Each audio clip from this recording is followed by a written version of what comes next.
knowing when and how to brake is part of the art of being the winner of a race. Business is messy and unpredictable. Sometimes lonely. So lonely. So lonely. And inspiration can often come from really weird places. We pick up where the bullet point blogs and the highlight reels leave off. We start with the stories. So here's my story. I was perusing the internet, as I've taken to do because of the absolute absence of human contact for the past year. And I came across an ad for, I think it was a Lamborghini. And I was shocked because Google's algorithm knows me so well that, of course, I am in the market for a Lamborghini. And it was talking about, obviously, it's a sleek, beautiful car. And it was talking about how quickly the time in which it goes from 0 to 100. And I was thinking, yeah, I've seen a lot of car advertisements, actually, about the time it takes to go from 0 to 100. But I haven't seen a car advertisement about the time it takes to go from 100 to 0. And that strikes me as a lot more important. Well, 100 to 0, also 100 to whatever the speed limit is. Right, 100 to 55, 100 to whatever it happens to be. I guess 100 to 0, you could accomplish that if you hit a wall, though I think that's cheating. I was just going to say, I was like, actually, all cars can go from anything to 0, and that's how you die. But yeah, but they don't advertise it. And so here's the point. I know that you think this is a story in search of a point. But what started me... I would never accuse you of that. What started me thinking is not only because we had set a time to record, and I was thinking what to talk about, but I think about that in the conversations I have with my clients and other business owners about how quickly they're going from 0 to 100 on this initiative, or I just got off the phone with somebody who's like, so how's business? You hiring? And everything seems to be focused on going from 0 to 100. And I feel obligated sometimes even to talk to my employees about where we're going. We're going from 0 to 100. We're building on this. We're going faster. And I haven't had as many talks with them about how we're going to dial back from going 100 to going 55, how we're going to make it work to slow down. And we've done that in COVID, but how we're going to take a period of really intense work on something or a period of a lot of initiatives and dial it back and we'll still be okay. How we can safely go from 0 to 20 or 0 to 55 and weather that storm. So it just got me thinking that we tend to really value the advertisements and the promises and the conversations about power and force and speed and velocity. And we don't really, safety just isn't as sexy. We don't really tend to value those, the measured response, safety, the cautious approach, the measured initiative. And so that's I love this topic. Wow. I got to tell you, when you were first starting out, I was like, is this going to be one of those like, wah, wah, wah? Where to go with it? Okay. So a couple of things. This isn't exactly, it doesn't come from the context of what you're speaking, although I guess it kind of does actually. But the school where the elementary school where my kids went for kids with like language-based learning issues, that, language-based learning issues, be it dyslexia or any of the other kinds there are often heavily overlapped with ADD, ADHD kinds of and sensory processing issues, that is the part of the brain that lots of things are going on. And so, they would often have speakers come in and talk. And Dr. Hollowell, he's one of the preeminent, authors and experts on both dyslexia as well as ADHD, came and spoke, and he's just brilliant. He has both of them. His stories are so powerful. In fact, I want to do an episode about one of his other stories sometime. If we haven't already, I'll have to go look. Starting to forget. So peruse the 180 different stories. Yeah, exactly. I'm like, did I tell this story already? I feel like an old lady sometimes, and I'm like, have I already told this story on the podcast? I have a self-defense mechanism for that, by the way, not because of the podcast, but because I'm, old. And it's that when I tell a story, I often start off with, it reminds me of, and I'm sure I've told you this before. And so that way, if it's new, great. But if it's not, well, I did that Alzheimer's self-defense thing. Perfect. So but he said something really, really important. He said when a kid comes into my office for the first time and they're here because of the way their brain works, this is what I tell them. He said, you have a brain, you have a Ferrari brain. Your brain can do things that other people's brains cannot do. You can go crazy fast. You can do a bunch of things all at once. He said, and that's great. We don't want to mess with that. He said, the problem is you have bicycle brakes. And what we need to do is build up your brakes so that you can go as fast as you possibly can in the straight stretches, but you won't spin out in the curves. Because there are curves. There are places where you have to be able to brake. And if you're going 100 miles an hour and you have bicycle brakes, that's a problem. And so different context, but same concept. No, I think that's spot on. I think that's really spot on. You have to be able to brake and not go from 100 to 0, but it's like the right amount. Like braking is an art in and of itself. Yeah. And I remember, and I know that we've talked about this a ways back. One of the difficult things, and this is from the last big downturn in 2007, 2008, we were built in our own little world and with our own context, we were built for a Ferrari engine. We were built to handle a really large document-intensive litigation, as well as a couple different transactions. I was staffed up. I had a lot of lawyers and I had a lot of support staff and all that stuff. So we were built for the racetrack, and we could do all that work on the racetrack. Well, then, you had a sharp turn come about with the recession, just like we've had with COVID. And I had bicycle brakes.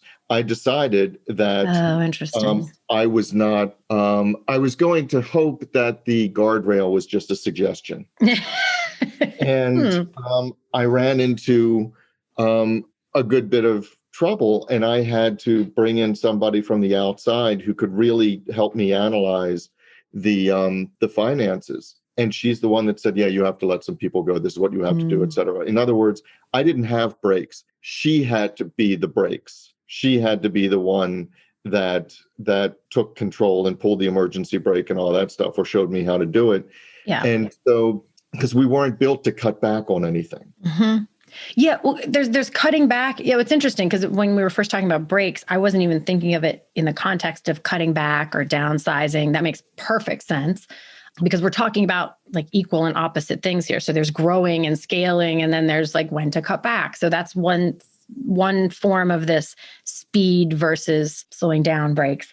Right. I also think of it in terms of like the pacing and pulsing, like, ebbing and flowing, that you have to ebb as hard as you flow, or, I recently saw a meme about endurance, and it was talking about, actually, I probably have it like right here. I do. It's right here. It says, they were talking about celebrating endurance. I'm going to paraphrase it because it's kind of long, but it says like honor whatever it was that it took to get through, and don't guilt over checking out when you needed. There's nothing wrong with hiding when you've had enough, and for coming out to honestly speak what's on your mind. It isn't a disgrace to sift out what felt harmful. It was all these things that recognizing the parts of endurance that actually have to do, that are the opposite of pushing, shoving, hunkering down. It was that part of the art of endurance is not doing. It's pausing. It's like pulling over for the pit stop so that you can finish the rest of the race. We have a whole race car theme going here, by the way. Your story was cars, Lamborghinis, the ADHD thing.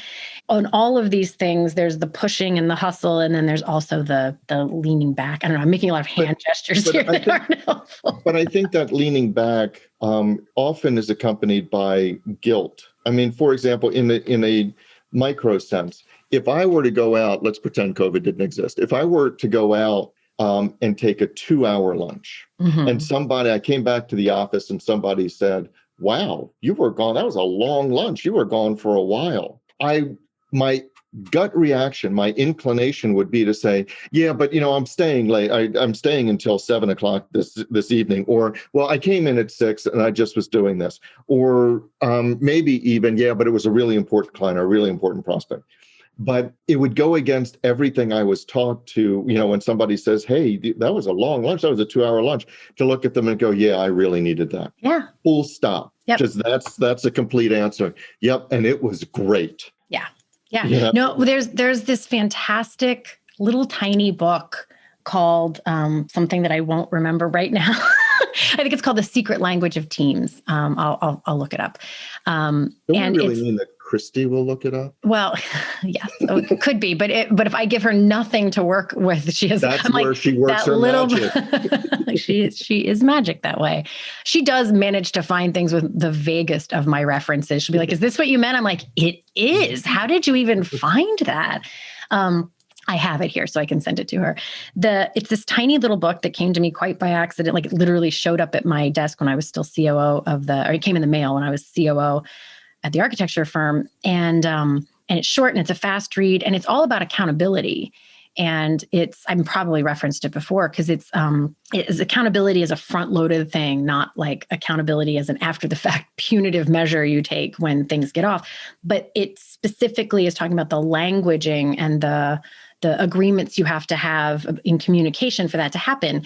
And one of the stories he tells in the book is, we have this culture where everybody can hold everybody else accountable. But in order to do that, you need this agreement where he said, for instance, if someone who works for me comes around the corner and I'm sitting there reading a scuba magazine and they say, "Hey, just checking in, we have a deadline this afternoon. Like, is this what you should be doing?" He said, they have to be allowed to say that. I have to not react defensively if I really shouldn't be reading the magazine.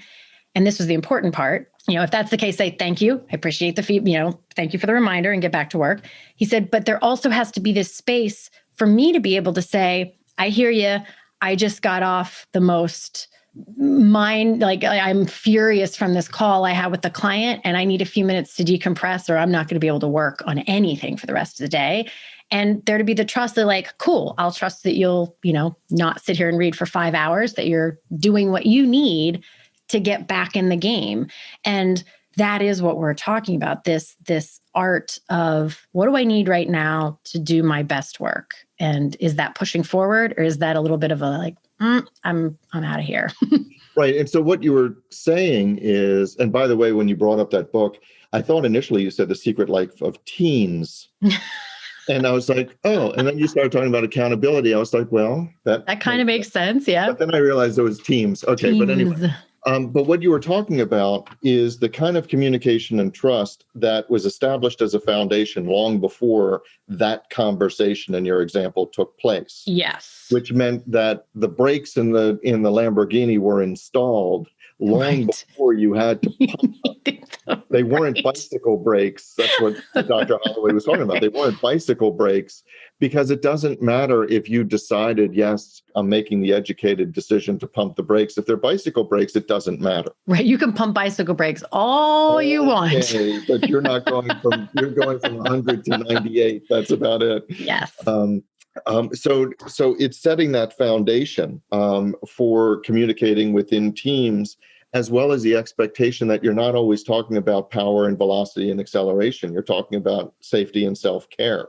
Yeah. Well, it is that, I think the important, I love this context that we're talking about it in as the counterpart to speed and velocity and hustle and whatnot, not as even within because the whole self-care conversation can be so misunderstood as, I've gotten so tired of the first you have to put on your own oxygen mask thing. It just gets platitude sort of swooshed aside, versus in this context, when you think about it in terms of a race car on a racetrack, you don't have the option of thinking of it as anything other than part of the art of winning the race. You have to, knowing when and how to brake is part of the art of being the winner of a race if you're a race car driver. And it's not a separate thing. It's certainly not a thing that anyone rolls their eyes at as like, oh, he needed to brake going into that.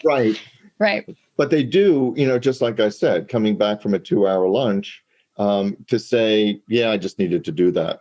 Well, here's an interesting thing. And I'm having what's the word for words? I'm not going to think of the word. Anyway, doesn't matter. Tom, feel free to cut out that ramble. I don't even want to try and say the word. Anyway, it starts with an E. And thank you. Okay. I knew I was going to completely chop it into pieces. Okay, Tom, you can leave it now. Never mind. So take out that part where I sound like I'm drunk or something. So yes. So, but what I noticed is like the word break and break. So we're talking about breaks in the concept of like break. I needed to break in the curve so that I could go as fast as possible. And it does overlay interestingly with like, I needed a break, but they're spelled completely differently. They're two completely different words. And yet they actually have some of the same meaning. There's a Venn diagram there. There is. They accomplish many of the same things. It's just one allows you. But one has guilt and one doesn't. That's what's fascinating. Like no one ever feels guilty about braking with a car. Like car brakes are only seen as purposeful unless you're going, That's true, because I think too slow in a straight drive. And I think it's because you can still perceive motion. When the car is braking, you can still perceive motion and direction and intent and purpose.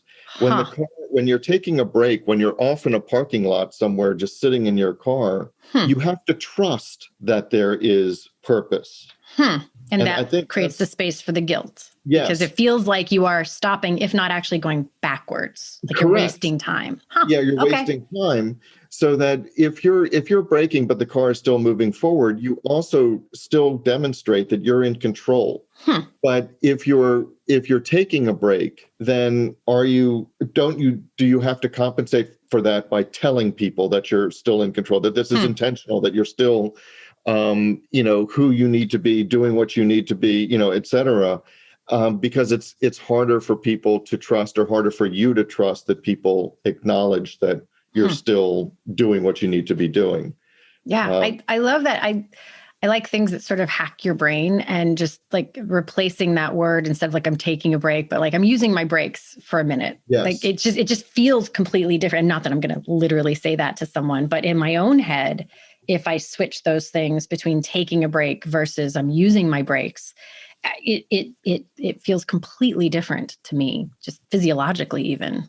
It does. And I that's right. And the more I think about that, I think that's correct, because taking a break implies that you're doing nothing productive. So you're breaking off from where you were going, but it doesn't contain any sense of what you're doing with that time. Right.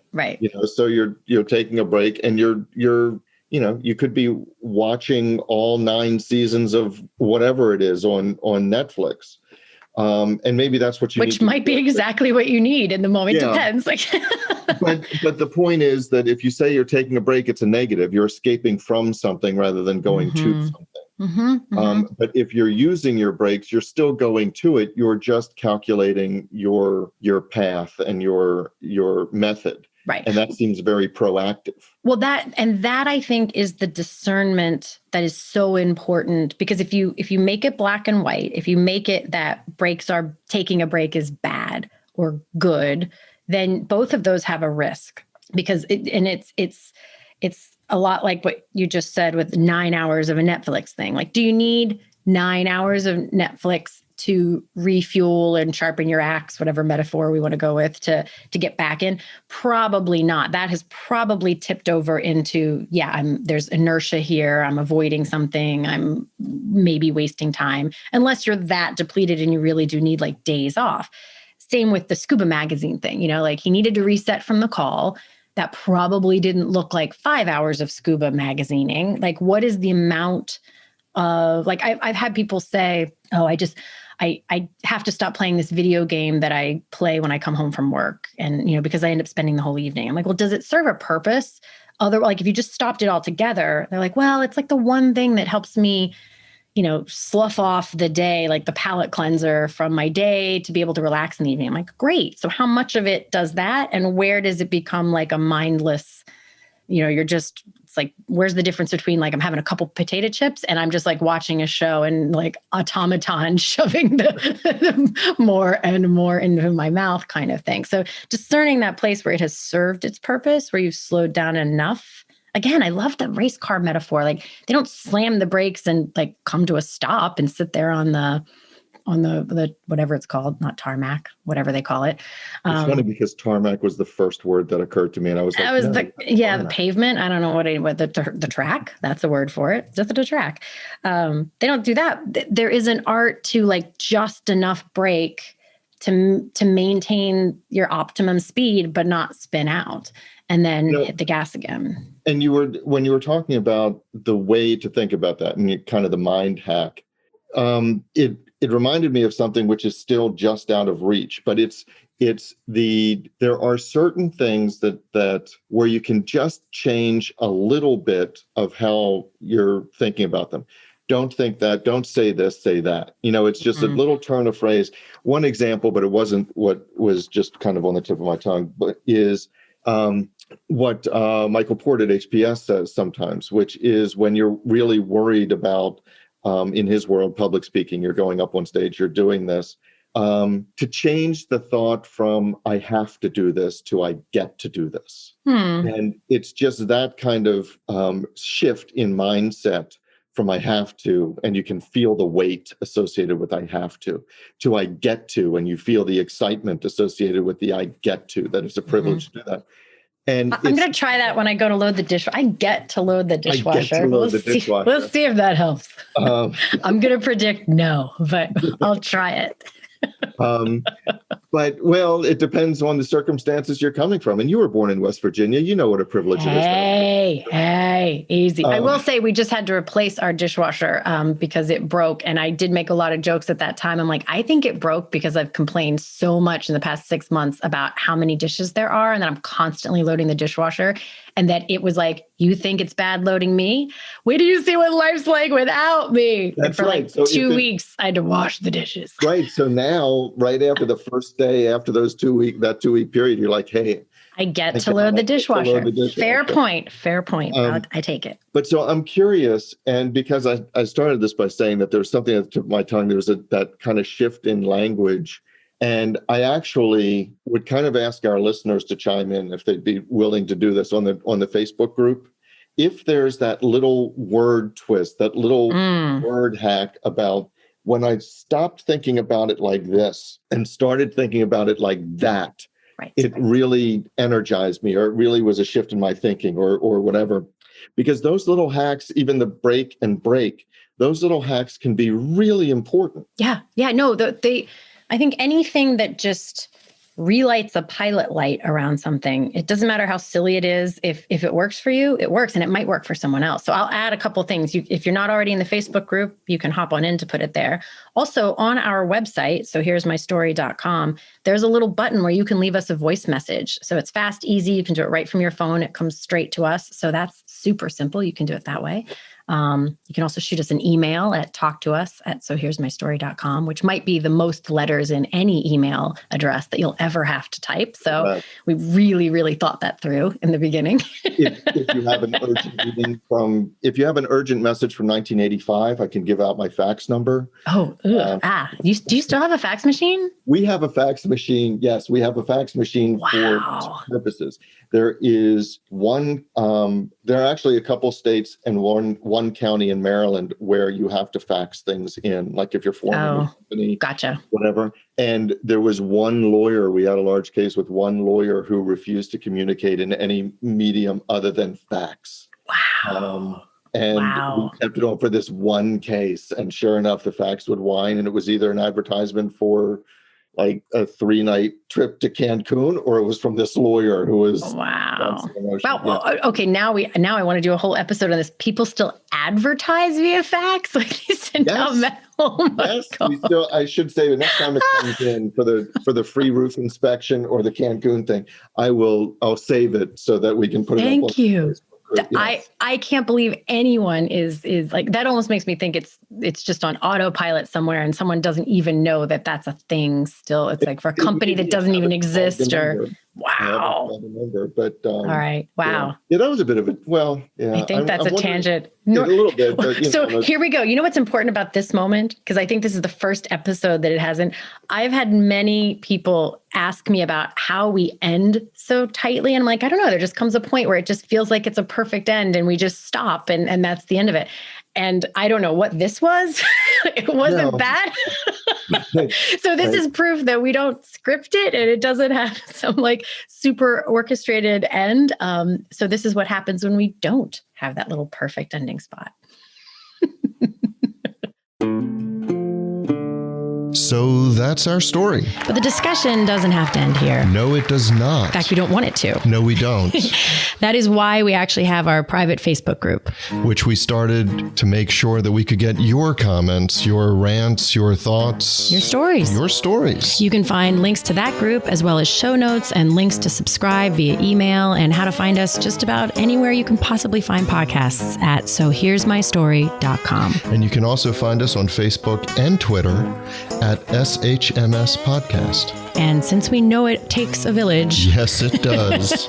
We'd like to thank our village, our super talented, incredibly patient team. And occasionally snarky team. Yeah, but in the best of ways. In the best Lovingly of ways. Snarky. Yes. Good mockery. So a huge shout out to the people who actually help us produce our show. First, our sound engineer, Tom Hansen. Thanks to Christy Schmier for our brilliant show notes and all the other fantastic writing she does for us. And to Taylor Mathauer for doing just a little bit of everything. Including wrangling us. Which is no small feat. No, it's not. This is Jody Hume. And I'm Elliot Wagenheim. And you've been listening to So Here's My Story.